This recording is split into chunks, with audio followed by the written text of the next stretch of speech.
Bonjour et bienvenue au Carrefour des Cultures avec à l'affiche pour vous aujourd'hui un ouvrage qui a pour titre Demba et le Bembea Jazz. Son auteur Alpha Oumar Diallo nous a fait le grand plaisir puisqu'il va nous tenir compagnie tout le long de l'émission. Mesdemoiselles, mesdames et messieurs, fidèles téléspectateurs d'Espace TV, l'émission Parenthèse pour le compte d'aujourd'hui, c'est parti.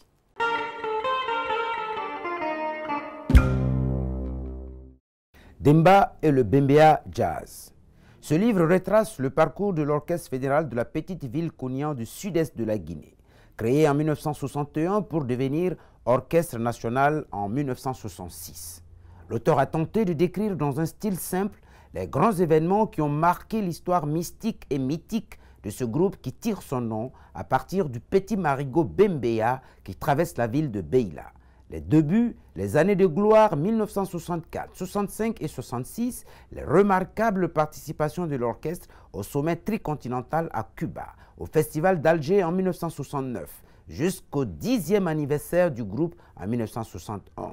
Ce livre honore et réalise une promesse, celle qui a été faite à Demba en 1969 par l'auteur, collégien à l'époque, de devenir journaliste et de parler un jour de lui. L'auteur, Alpha Oumar Diallo, est guinéen. Il a 57 ans. Diplômé de l'université de Cancan, option sociologie. Il décroche un diplôme de l'UACD, une institution d'intégration régionale basée à Cotonou, Bénin. En outre, il dispense des cours d'histoire dans certaines universités privées de Conakry.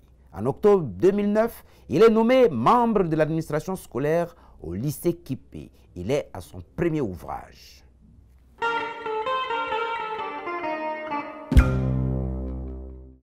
Monsieur Diallo, doyen Diallo, Alpha Oumar Diallo, bonjour. Bonjour. Je vous serrai la main. Alors, écoutez, nous on est très contents de vous recevoir sur le plateau des Parenthèses. Hein? Et bien, pour tous les fidèles téléspectateurs de notre émission Parenthèse, comme on l'a déjà annoncé, Alpha Oumar Diallo est l'auteur que nous recevons aujourd'hui parce que simplement, Demba Camara continue de faire parler de lui au travers de l'ouvrage que vous avez bien voulu écrire. On voulait déjà d'abord commencer par vous remercier pour cet hommage rendu à ce grand homme et à cet orchestre qui est le Bembea Jazz National International. Ok, merci M. Fabara. Je suis vraiment très content. Avant de commencer, d'abord je vous remercie pour m'avoir donné cette opportunité pour m'adresser à vos milliers de téléspectateurs pour parler de littérature et de mes œuvres. Bien, c'est nous qui vous remercions. Hein. Si vous n'aviez pas écrit, on ne vous aurait pas invité ici. En tout cas, pas dans cette émission. Alors donc, l'auteur de votre ouvrage, pardon, le titre de votre ouvrage, c'est Demba et le Bembea Jazz. Très bien. Ça sonne. Demba et le Bembea Jazz. Oui, ça sonne quoi? Ça sonne de la culture. Ça sonne la culture. Alors c'est vrai qu'il est difficile, hein, en le lisant, enfin on l'a lu hein, avec plaisir d'ailleurs, en lisant l'ouvrage, on s'aperçoit qu'il est difficile de parler de Demba sans parler du Bembea et vice-versa. On ne peut pas parler du Bembea, de l'orchestre, sans parler de Demba. C'est deux pans d'une même pièce. C'est deux pans d'une même pièce. Demba et le Bembea Jazz. Aujourd'hui, au cœur de notre numéro Parenthèse avec Alpha Oumar Diallo, donc l'auteur de cet ouvrage, hein, je rappelle, Demba et le Bembea Jazz. Alors, on commence tout de suite, comme vous l'avez commencé dans votre ouvrage. En fait, les téléspectateurs le découvriront quand ils le liront. C'est-à-dire que déjà, le Bembea n'a pas été créé, c'est-à-dire qu'on parle tant. Le nom de Demba est tellement associé au nom du Bembea qu'on croirait qu'il faisait partie des membres fondateurs, alors qu'à la création même de l'orchestre, ça il faut le souligner tout de suite, il n'était pas là. Ok, bon, maintenant avant de revenir sur votre question, je voulais rappeler quelque chose. Allez-y. Il faut que les gens se rendent compte que la période de l'indépendance pour les pays de l'Afrique occidentale francophone ont été la période la plus faste, notamment pour la Guinée, parce qu'aucun Africain n'a pu résister à la sensation ou bien à la prestation des ballets africains de la République de Guinée, oui, à l'ensemble instrumental choral de la diffusion nationale, des orchestres nationaux, notamment le Bembea Jazz en tête, ça sur le plan de la culture. Sur le plan du sport, la prestation du Sili national, première sélection africaine du sud du Sahara à se qualifier pour les Olympiques, avec un entraîneur local, Maître Nabi. Oui. Le Hafia, premier club du continent. A aligné trois fois la coupe. Donc, premier triplé, du continent africain. Sur le plan de la littérature, tout le monde sait les séries classiques de Fodiba Keïta, de Kamara Lai, du professeur Djibril Tamsir Niang ont été les meilleurs du continent. En cinéma, les cinéastes guinéens, notamment Diaye Kostadès, Mohamed Lamine Aken, Doyen Bari, Sekoumar et Moussa Kemoko Diakité ont présenté les meilleurs films. Alors, cette période, on ne peut pas l'oublier. C'est pourquoi la motivation est grande et le défi est énorme. C'est pourquoi nous, intellectuels, nous, hommes de culture, devons retrousser les manches pour écrire et témoigner sur les hauts faits qui ont fait briller la Guinée de mille feux à l'international. Qui ont fait briller la Guinée de mille feux à l'international. Donc on revient, c'est un travail aussi, c'est un travail de mémoire que vous avez fait. Donc, hein, revenir sur l'histoire de cet orchestre qui a fait rêver la Guinée, qui a fait rêver l'Afrique, qui a porté haut les couleurs de la musique africaine de Guinée sur tous les continents. Et ça, c'est important. Et donc, c'est d'ailleurs pour ça qu'on a eu un grand intérêt pour votre ouvrage et pour vous recevoir ici. Mais alors, j'étais en train de dire, d'ailleurs, l'ouvrage, on va dire, pourrait être reparti en 2, 3, 4 en fonction du regard qu'on porte là-dessus. Parce qu'il y a une partie où on a Demba, on suit Demba dans votre ouvrage avant qu'il n'intègre le Bembeya Jazz. Et on découvre aussi effectivement que Demba a une partie de sa vie, et non des moindres, une partie, on va dire, importante de sa vie dans la ville de Mamou. C'est qui n'est pas forcément toujours connu, qui n'est pas forcément toujours évoqué, que Mamou est quelque chose de fondamental dans la vie de Demba. Parce que bon, quand on parle de l'orchestre, on sait qu'il est né à Beila, donc l'histoire va beaucoup plus sur Beila, et puis Farana, où il est né, et puis Kankan, où il... Mais Mamou n'est pas forcément évoqué. Dites-nous, c'est quoi l'histoire avec... Et c'est d'ailleurs le lien de Demba avec Mamou qui vous amène sur Demba aussi.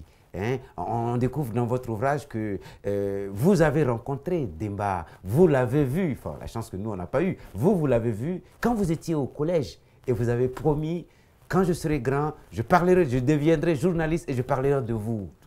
Tout à fait. Oui. Bon, à rappel, c'est vrai que Demba Camara est originaire de la Haute-Guinée. Une partie de son enfance à Conakry parce qu'il a fait ses études primaires ici à Conakry. Tout à fait.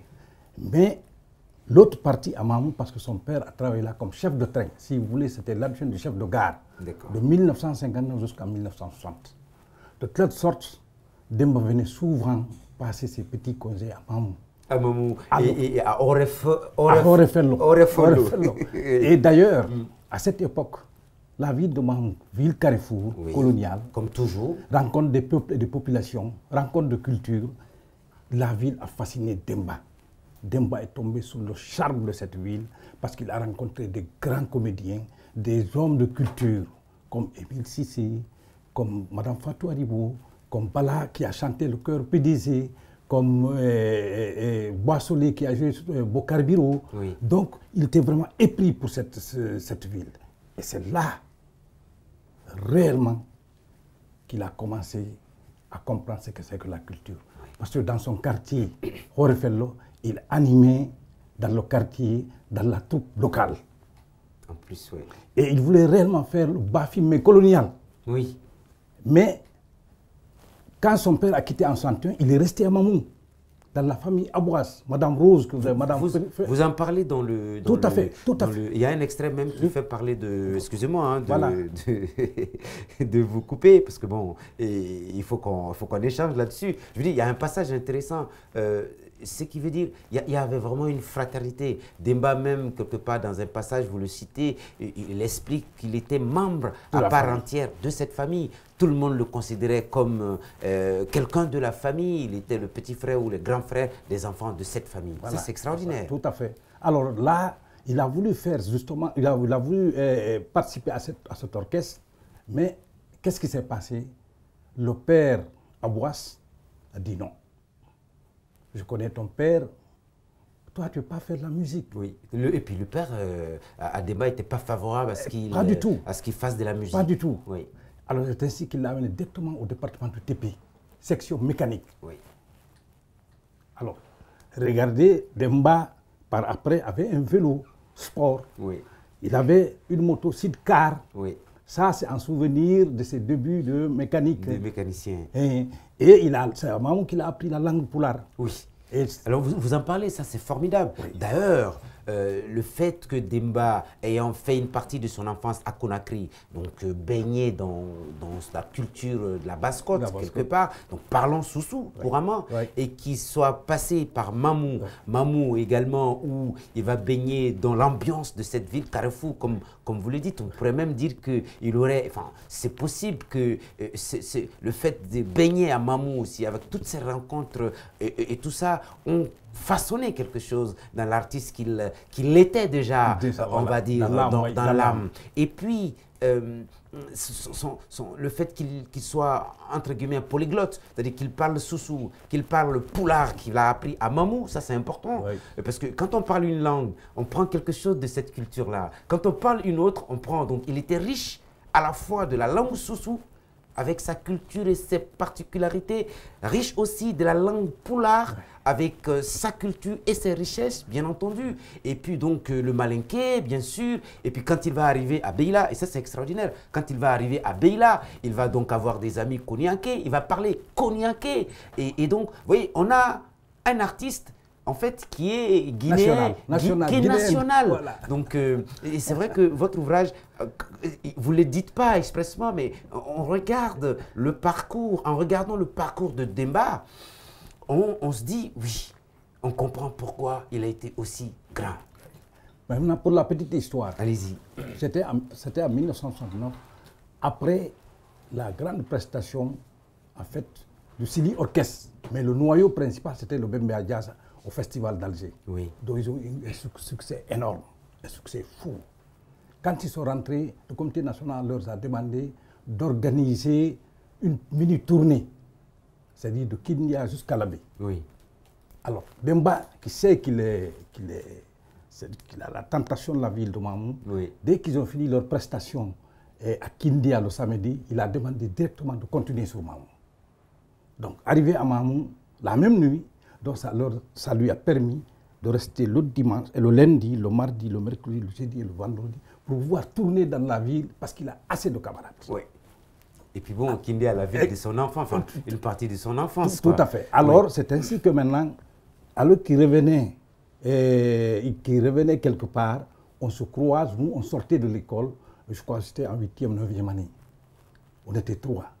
Alors, il dit, ah, je me suis perdu, ramenez-moi au buffet. On l'a ramené effectivement au buffet, il était très content. Alors, quand il a compris que nous sommes collégiens, il m'a posé une question comme ça. Ah, qu'est-ce que vous allez faire dans l'avenir? Oui. Moi, aussitôt, dès que j'ai senti que c'est Demba, je l'écoutais, j'aimais ses morceaux, mais je ne l'avais jamais vu. Oui. Dès que j'ai compris que d'abord j'ai eu la chair de poule. Dès que moi j'ai dit Demba, comme j'ai compris que c'est toi, dès que je termine mes études, je parlais de toi. C'est comme si un jeune Américain qui se voyait face à face avec Michael Jackson. Tout à fait. Ah oui, c'est Jackson, ouais. C'est un peu ça. Voilà. C'est extraordinaire. L'émotion était là, et aussitôt, l'enfant rêve. Je dis directement, je peux écrire sur toi. Il dit d'accord. Il dit, venez samedi, je vais vous faire rentrer. Mais on ne croyait pas, avec les miliciens de l'époque qui sont sévères, tout ça, on était des gamins. Oui. Mais j'ai eu le courage, et ma maman savait que j'aimais le Bembea à cause du morceau Na Fatoubata. Parce que ma mère est Fatoubata, Na Fatoubata. Oui. Comment donc, les artistes peuvent me toucher de façon... voilà. Alors quand j'ai dit, bon, aujourd'hui j'irai, je ne vais pas vous demander 1 franc. Elle dit pourquoi? Je dis parce que j'ai rencontré quelqu'un. Elle dit qui? Je dis Demba, le chanteur de Na Fatoubata. Ah, ça c'est ton ami. C'est ce qu'elle m'a dit. Oui. À 19h30, j'étais à la permanence de Mamou. D'accord. Je viens, j'inspecte, je regarde, je vois effectivement les instruments FBT, Bembea Jazz National. Je vois un jeune très beau, bien braillé, affairé. C'est Salifou. À brancher, oui. Voilà. Alors, je demande au milicier, je dis, ah, mais est-ce que le Bembea là? Il dit, mais ça ne va pas chez toi. Tu ne vois pas celui qui est c'est Salifou, ça. Oui. Alors là, j'étais rassuré. Alors, je suis resté en place, j'ai attendu 20h, 21h. Et vous avez suivi ce spectacle. Voilà, voilà. Alors, on va aller, parce que on va quitter Mamou maintenant. Non, mais c'est vrai que pour dire un dernier mot sur le passage de Demba à Mamou, on va découvrir aussi dans tout l'ouvrage, à chaque fois qu'il avait l'occasion, quand il venait sur Conakry ou quand il repartait de Conakry, il s'arrangeait à tout moment pour s'arrêter, pour saluer justement dans sa famille, la famille Abouas, et puis en profiter pour voir les copains. C'était quelqu'un de très reconnaissant, et très attachant surtout. Très attachant.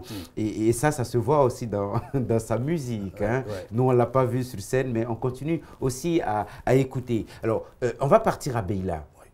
Demba, pour des raisons que vous expliquez dans l'ouvrage, va venir à... Si on ne fait pas comme ça, on ne pourra pas toucher tout l'ouvrage. Et puis l'objectif, ce n'est pas ça. Demba et le Bembea Jazz, c'est le titre de l'ouvrage que nous avons, dont nous avons l'auteur avec nous aujourd'hui pour en parler, mesdames et messieurs.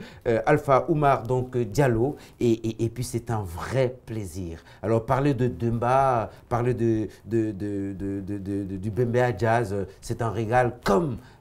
si on était en train de regarder un spectacle, quand c'est décrit, on s'en aperçoit. Vous avez, dans votre ouvrage, parlé donc, du début de la formation orchestrale, le contexte dans lequel le Bembea a été créé. Hein.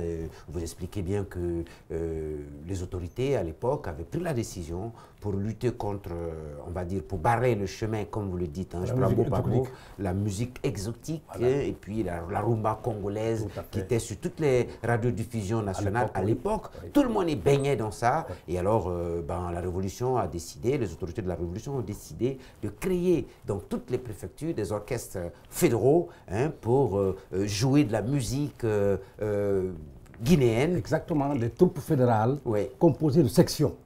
Section orchestre, section troupe dramatique, etc. Oui, exactement, toutes les disciplines. Toutes les disciplines, ensuite, voilà. Et pour aller, et c'est dans ce contexte-là que, à l'époque, c'est M. Émile Condé qui était chef des postes, hein, donc je crois l'équivalent des préfets. Le préfet, oui. Voilà. Préfet, donc qui avait chapeauté tout ça, en sachant que, bon, au temps de la Révolution, tout était minutieusement organisé par les premiers responsables. Hein, bien que c'était la culture, mais c'est le chef de poste même qui présidait la réunion pour la constitution, la formation de l'orchestre du Bembea. Hein. Et puis bon, vous expliquez un peu comment le nom du Bembea est venu. Et donc justement, à Beila, et bon, on ne va pas revenir là-dessus, mais comment lui, Demba, est arrivé. Mais justement, c'est ce que je voulais dire. Avant d'arriver à la création, enfin, Demba a trouvé que le Bembea était déjà formé. Tout à fait. C'est cela. Expliquez-nous un peu. En fait, il y avait à peu près 2 noyaux qui se rivalisaient d'ardent pour être justement sur la scène musicale à Beila. Il y avait le noyau qui plus tard prendra le nom de Kent Jazz, avec Sékou Bembea Petit Sékou. Oui.